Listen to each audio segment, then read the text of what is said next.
Olá, eu sou Paula Medeiros e começa agora a Revista da Câmara, com as notícias que foram destaque na semana. Deputados aprovam em plenário o projeto que devolve à União valores de precatórios não sacados há 2 anos. Chega à Câmara texto já aprovado no Senado que define crimes de abuso de autoridade. E você vai ver também. Comissão de Constituição e Justiça adia, mais uma vez, votação da admissibilidade da PEC das diretas. Comissão de Defesa do Consumidor aprova o fim da cobrança de franquia de bagagens em voos domésticos e internacionais. O texto ainda segue em votação nas comissões. Argumentos favoráveis e acordes musicais. Comissão de Cultura debate a criação do Dia Nacional da Música e da Viola Caipira. É de graça, basta um pouco de egoísmo e o dom vira fumaça.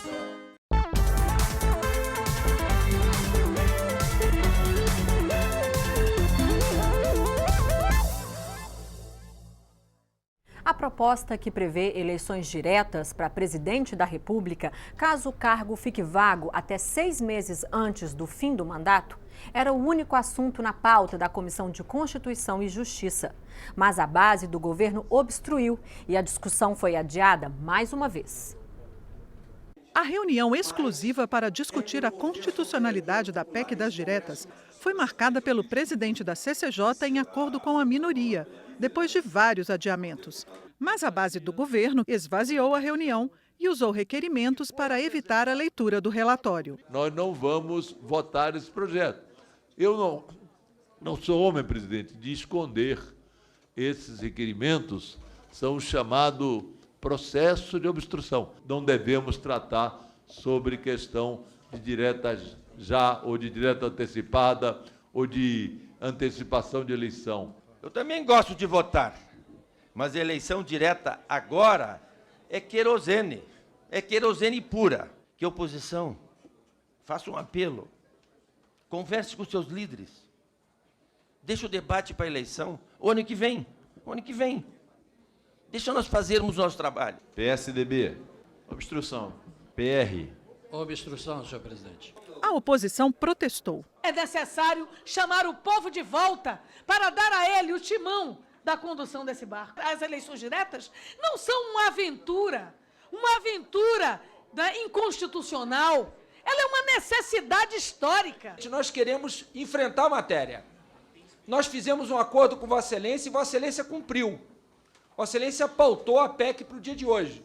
Nós queremos que o governo tenha o mínimo de dignidade de votar contra a matéria, se quiser. Parte dos deputados que apoiaram a obstrução dessa terça-feira colocaram objeções à PEC, mas defenderam que ela seja discutida. O presidente da CCJ disse que vai colocar a proposta em pauta novamente. Essa PEC foi pautada, será pautada na próxima semana e precisará ser enfrentada tal qual aconteceu no Senado Federal. Uma PEC de praticamente idêntico teor, que foi lá aprovada sem maiores traumas, sem maiores dificuldades.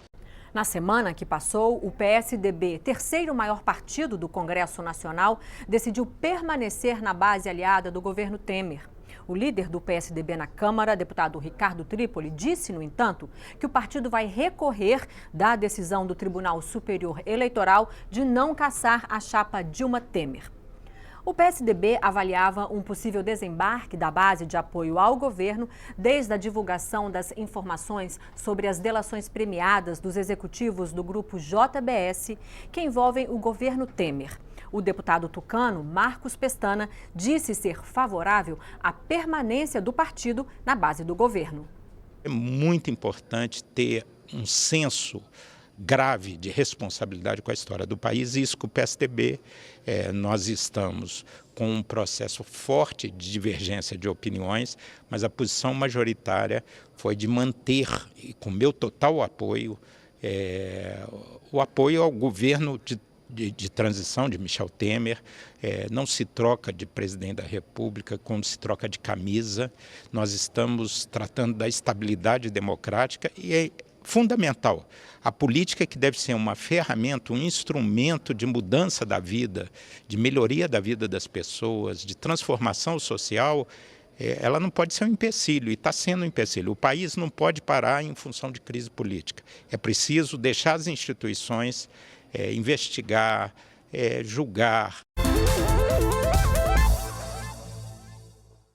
Em semana curta de feriadão, o plenário aprovou mudanças no pagamento de precatórios federais depositados há mais de 2 anos em Banco Federal, se eles não tiverem sido sacados pelos beneficiários. Tiago Ramos mostra como foi.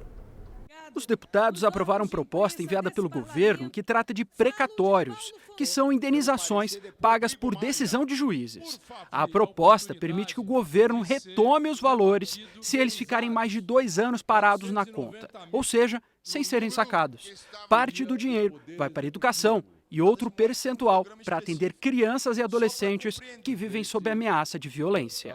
A gestão dos recursos destinados ao pagamento correspondente a precatórios e a requisições de pequeno valor, RPV, federais, será realizada pelo Poder Judiciário. Do montante cancelado, pelo menos 20% deverá ser aplicado pela União na manutenção e desenvolvimento do ensino.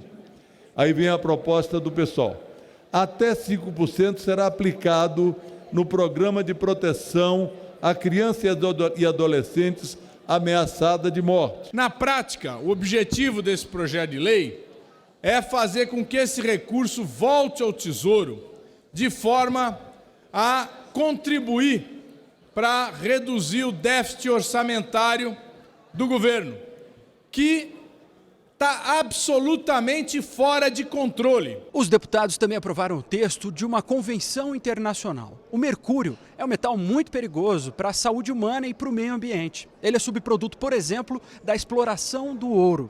O que a Convenção Internacional faz é estabelecer regras para o uso e para a produção do mercúrio. Os 2 textos aprovados pelo plenário da Câmara agora seguem para o Senado Federal. A Câmara começou a analisar o projeto do Senado que define os crimes de abuso de autoridade cometidos por servidores públicos e membros dos 3 poderes da República, do Ministério Público, dos tribunais e conselhos de contas e das Forças Armadas. Entre os crimes estão obter provas por meios ilícitos, expor o investigado a vexame, impedir encontro reservado entre preso e advogado e decretar a condução coercitiva de testemunha ou investigado sem intimação prévia de comparecimento a juízo. Divulgar gravações sem relação com a prova, fotografar ou filmar um preso sem o consentimento dele e colocar algemas quando não houver resistência à prisão também serão considerados abusos. Se o projeto for aprovado como está, as penas previstas vão variar de 6 meses a 4 anos de prisão mais multa e as autoridades condenadas ainda terão que indenizar a vítima. Estados e municípios querem regras mais claras no repasse que a União faz para compensar as perdas na arrecadação impostas pela Lei Candir, que desonerou as exportações dos impostos estaduais. Para dar competitividade aos produtos primários brasileiros no mercado externo, como soja, café e minérios, o governo federal editou em 1996 uma lei complementar conhecida como Lei Candir, isentando de ICMS os produtos primários e semi-elaborados destinados à exportação. A lei também permitiu às empresas receber um crédito pelo ICMS pago na compra de bens de capital, como máquinas. Juntos, créditos e desoneração das exportações reduziram a arrecadação estadual. Em audiência da Comissão Especial da Câmara, que analisa compensação para os estados, este especialista falou das perdas estaduais. No período entre 1997 e 2016, os estados tiveram uma perda líquida, já considerando algumas compensações, como o seguro-receita, o fundo de exportação e as próprias compensações que são acordadas no Orçamento Geral da União, da ordem de 269 bilhões. Somente no ano de 2016, os estados perderam 25 bilhões com a desoneração de bens primários e semi-elaborados da sua cobrança de ICMS na exportação. Os estados reclamam que os valores repassados pelo governo federal não cobrem o que deixa de entrar nos cofres públicos. O deputado Carlos Melles defendeu que haja compensação para os estados, mas ele disse que os números não são tão grandes quanto disse o especialista. Nós tivemos na Receita Federal, nós tivemos no Ministério da Fazenda, e os cálculos aparentemente não são esses. Infelizmente parece que nós estamos sonhando com um número que não é realista. Mas enfim, a discussão cabe, nós temos que ver o que podemos ajudar esses estados, sobretudo quando a extração do minério de ferro ou de minerais, de um modo geral, que são recursos finitos. O problema é que, com o limite constitucional do teto de gastos, a criação de novas receitas exige o corte de despesas correspondente. O deputado Joaquim Passarinho apresentou alternativa. Toda vez que se fala em compensação, se fala em puxar em recursos. Nós nem sempre precisaríamos do recurso, nós precisamos de meios. O Estado precisa de meios para se desenvolver. Eu dei um exemplo bem claro. Se a gente conseguir ter no Estado do Pará uma energia, que já somos o maior produtor hoje com Belo Monte, se nós conseguirmos ter uma redução de energia para quem produz, para quem gera emprego, você consegue ter um rebatimento para o Estado, você consegue ter uma compensação sem que a União perca, sem que a União tenha que desembolsar nada. Na Comissão de Agricultura, o debate foi sobre o endividamento dos produtores rurais do semiárido, atingidos pela maior seca da região nos últimos 100 anos. Em audiência pública na Câmara, produtores rurais do semiárido pediram a suspensão nas execuções das dívidas que têm com os bancos oficiais e a extensão do prazo para a renegociação dos seus débitos. É que uma medida provisória sancionada ano passado autorizava a renegociação para créditos contraídos até 31 de dezembro de 2011. Produtores que tinham dívida de 30 anos estavam conseguindo regularizar agora. Há que se falar que o desconto é extremamente representativo para pequenos produtores, descontos que chegam a 95%. Então, nós estamos vendo produtores hoje podendo liquidar dívidas com R$50, com R$60. Mas os deputados da Comissão de Agricultura cobram do governo uma nova medida provisória para incluir as dívidas contraídas a partir de 2012. Por falta de pagamento dessas novas dívidas, os produtores estão ameaçados de perder suas terras. A Lei 13.340 renegociou, muito importante, os débitos até 2012. 2013 foi seca, 2014 foi seca, 2015 foi seca, 2016 seca. E aí? Quer dizer, como é que fica esses débitos nesse período? A seca que se agravou a partir de 2012 é a mais severa dos últimos 100 anos. O Ministério do Meio Ambiente já identificou várias áreas de desertificação na região do semiárido, que se estende por 9 estados brasileiros e cobre mais de 11% do território nacional. O saneamento das dívidas dos produtores e alternativas econômicas para a região são considerados fundamentais para enfrentar esse quadro. Eu digo que o Nordeste tem que ter um tratamento diferenciado. Toda a região semiárida do mundo, ela é tratada diferente. E eu cansei de ir para o semiárido, para a zona seca. Eu digo, eu vou no Canadá, vou no gelo. E também lá eles passam 4 meses debaixo da neve. E tem políticas diferenciadas também para essa região e um dos melhores rebanhos de gado leiteiro do mundo. Você vai ver daqui a pouco na revista da Câmara. Comissão de Defesa do Consumidor aprova o fim da cobrança de franquia de bagagens em voos domésticos e internacionais. O texto ainda segue em votação nas comissões. Argumentos favoráveis e acordes musicais. Comissão de Cultura debate a criação do Dia Nacional da Música e Viola Caipira. É só um instante.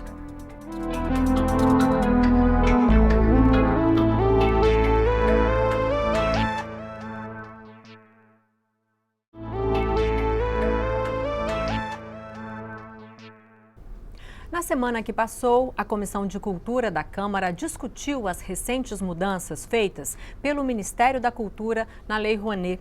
A lei dá incentivos para estimular o apoio da iniciativa privada ao setor cultural.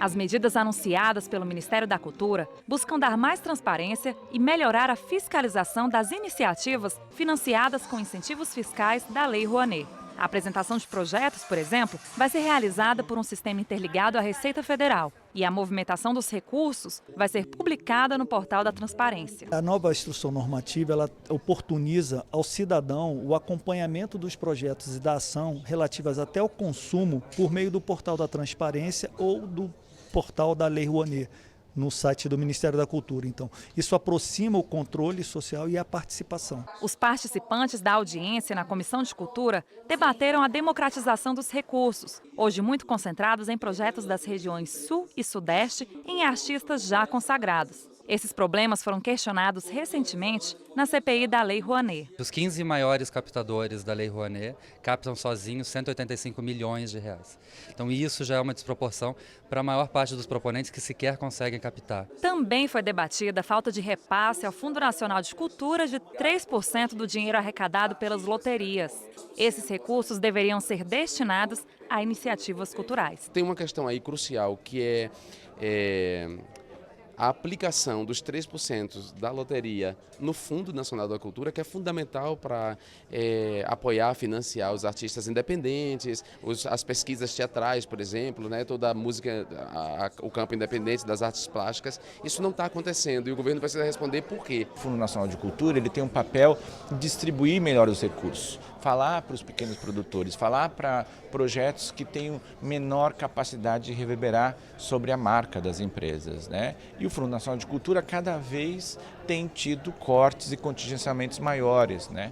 Assuntos de interesse da população de lésbicas, gays, bissexuais, travestis e transexuais foram debatidos aqui no Congresso Nacional, na 14ª edição do Seminário LGBT. Este ano, o tema foi Transição Cidadã. Nossas vidas importam. O seminário LGBT reuniu especialistas e parlamentares para discutir a realidade das comunidades sexo-diversas, em especial transgêneros, transexuais e travestis. De acordo com os organizadores, esse grupo, que é chamado de segmento T, costuma sofrer mais preconceito e muitas vezes se torna vítima de crimes de ódio. As pessoas que sofrem racismo, por exemplo, elas sofrem por conta de uma questão de pele e por serem pessoas negras, pardas. E a questão da transfobia é muito isso também. A gente sofre todas essas violências por ser quem somos. A gente está vivendo uma conjuntura e isso agravou muito de ódio e intolerância. E o segmento LGBT tem sido vítima nesse processo, inclusive com mortes em alguns estados. O seminário LGBT tem sido realizado todos os anos na Câmara dos Deputados e comemora o Dia Internacional do Orgulho LGBT. Para o deputado Jean Willis, os objetivos do evento são promover debates e sensibilizar os deputados e senadores, ouvir sugestões de projetos de lei, além de discutir propostas que já estão em tramitação no Congresso Nacional. Pouco se vota projetos aqui dentro que contemplem a comunidade LGBT, a comunidade sexo-diversa, que amplie a cidadania até essa comunidade. Então, diante dessa resistência em votar, a gente tem que garantir um espaço político. O seminário garante esse espaço político e, ao mesmo tempo, o seminário é pedagógico. Cada seminário que se realiza, as pessoas ampliam seu repertório em relação à comunidade LGBT, em relação aos temas que envolvem essa comunidade. Para a gente pensar como avançar na agenda da transição cidadã, né? Como a gente consegue avançar na agenda dos direitos da população LGBT. Isso só vai se dar se a gente conseguir avançar na estruturação e na consolidação dos direitos sociais e trabalhistas, se a gente conseguir avançar na consolidação de um Estado democrático de direito. E a Câmara prestou homenagem ao ganhador do Prêmio Nobel da Paz em 2014 por sua luta contra o trabalho infantil. Há 15 anos, a Organização Internacional do Trabalho, a OIT, estabeleceu o dia 12 de junho como Dia Mundial de Combate a essa prática. No plenário da Câmara, parlamentares, convidados e o ganhador do Prêmio Nobel da Paz, Kailash Satyarthi. O indiano é líder da Marcha Global contra o Trabalho Infantil. Movimento criado há quase 20 anos que luta contra a repressão das crianças e dos jovens pelo direito de todas as crianças à educação. Ele é um líder que resolve os problemas aos quais se propôs. E ele fez isso porque ele tem algo que os políticos hoje estamos carentes. Por um lado, uma filosofia e uma causa. E, por outro lado, uma competência de agir. Nos está faltando hoje isso. Dados da Organização Internacional do Trabalho estimam que 170 milhões de crianças em todo o mundo realizam trabalho infantil. No Brasil, de acordo com o IBGE, cerca de 500 mil crianças entre 5 e 12 anos estão trabalhando. A maioria no campo, com agricultura, e quase 3 milhões entre 5 e 17 anos estão fora da escola. A gente necessariamente não quer garantir única e exclusivamente um futuro onde crianças e adolescentes tenham o direito à educação e o direito a uma vida onde o trabalho infantil não seja um fato consumado. A gente quer garantir também um presente onde esses jovens, onde crianças e adolescentes, como sujeitos de direitos, tenham a sua vida respeitada. Após a homenagem no plenário, Kailash Satyarthi mostrou conhecimento da situação brasileira. Em entrevista à TV Câmara, disse que a educação é a chave para o desenvolvimento e justiça social e cobrou do governo brasileiro a manutenção dos investimentos em educação. Should invest enough on education.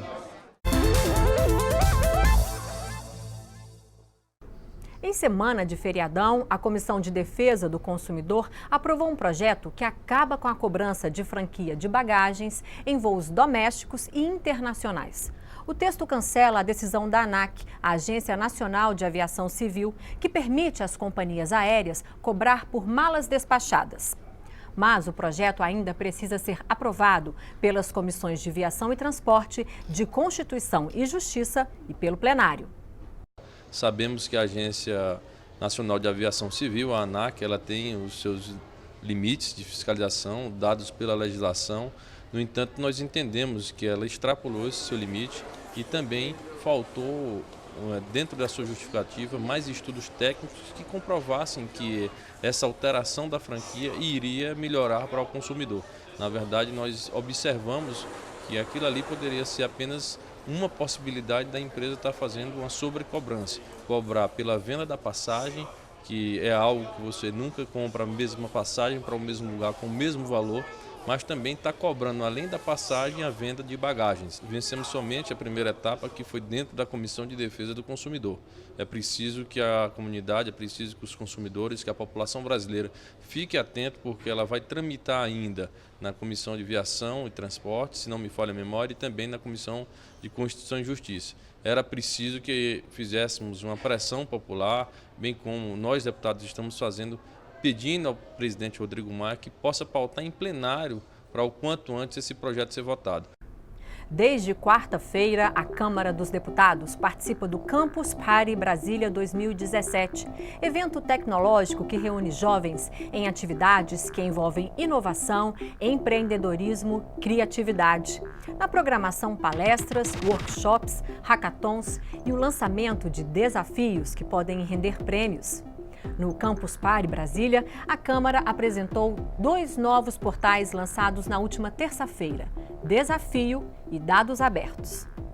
No portal institucional da Câmara dos Deputados, www.câmara.leg.br, temos o campo Transparência. Ali está o novo portal Dados Abertos, que permite o acesso direto aos dados produzidos na Câmara dos Deputados. No campo legislativo, tem-se acesso a dados sobre deputados, órgãos legislativos, proposições, sessões plenárias e reuniões de comissões. No campo Cota Parlamentar, é possível acompanhar os dados relativos aos gastos parlamentares registrados na Câmara dos Deputados. O acesso ao novo portal é gratuito e não requer autorização de uso. O lançamento foi feito nesta terça-feira em um dos espaços mais democráticos da Câmara dos Deputados, o Salão Verde. O objetivo é divulgar bastante esse trabalho de dados abertos, incentivar esses hackers do bem, incentivar alunos de universidade para utilizarem os dados abertos da Câmara e desenvolverem soluções, aplicativos móveis, planilhas e até fazerem análises com os dados oficiais da Câmara. A Câmara lançou 2 desafios na Campus Party Brasília. Cada um terá 3 vencedores e o total de prêmios chega a R$350 mil. A competição é aberta para pessoas físicas e empresas. O primeiro desafio é elaborar o novo portal de internet da casa, com o objetivo de melhorar a comunicação com a sociedade. O segundo é construir um app legislativo. O objetivo é dar transparência às informações, incentivar a participação popular e facilitar o entendimento do processo legislativo. Os interessados devem se inscrever no portal Desafio. Quem quiser participar do Desafio APP deve apresentar o seu trabalho até o dia 15 de agosto. Já para o desafio do novo portal, o prazo vai até o dia 15 de setembro. Os prêmios serão entregues em outubro e novembro. Então, se você ficou interessado, é só acessar www.desafio.leg.br. Argumentos favoráveis e acordes de viola. A Comissão de Cultura da Câmara dos Deputados debateu a criação do Dia Nacional da Música e Viola Caipira. Seria em 13 de julho, uma data especial porque se comemora o nascimento de Cornélio Pires, bandeirante e expoente da música de raiz, que se destacou como artista e incentivador da tradição brasileira. Não devemos ter orgulho com o que Deus nos deu de graça. Basta um pouco de egoísmo e o dom vira fumaça.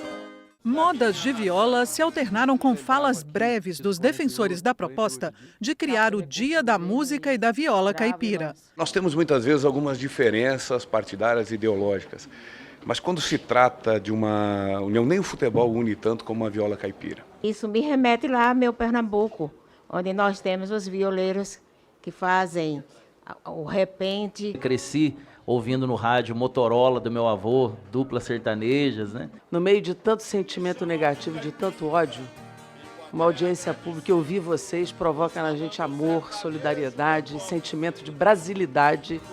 Se me chamam de caipira, olha e fico até agradecido, pois falando sertanejo eu posso ser confundido. A música caipira é uma tradição do interior do Brasil Central. A história do Brasil escrita é uma, e a outra parte da história do Brasil é contada através de viola desde que ela existe. Nem sempre foi valorizada. A ignorância é tamanha. Dos 66 sinônimos do vocábulo caipira, apenas 8 são legítimos, ao total de 58 sinônimos, todos pejorativos. A proposta é celebrar e proteger essa tradição. Não tem uma cidade no Brasil que não tenha o seu grupo de catira, seus foliões, seus catireiros e seus violeiros bons, deles já até velhinho porque não tiveram oportunidade e que são muito melhores do que essas duplas que cantam outro estilo, cada um com a sua preferência. Artistas que aparecem, que a grande mídia coloca, às vezes, com um poder muito grande, apenas para comércio, para vender, que vai, vem e some. Mas a viola caipira e a cultura verdadeira nunca some, ela é parte da história e da luta do povo brasileiro, e nós precisamos valorizá-la. A meta dos deputados é aprovar o projeto antes do dia escolhido para a viola caipira, 13 de julho.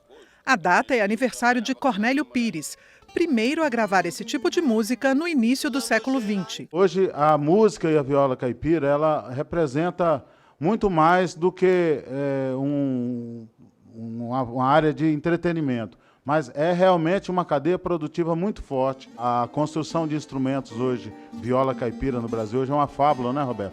Grandes luthiers, até a indústria fonográfica.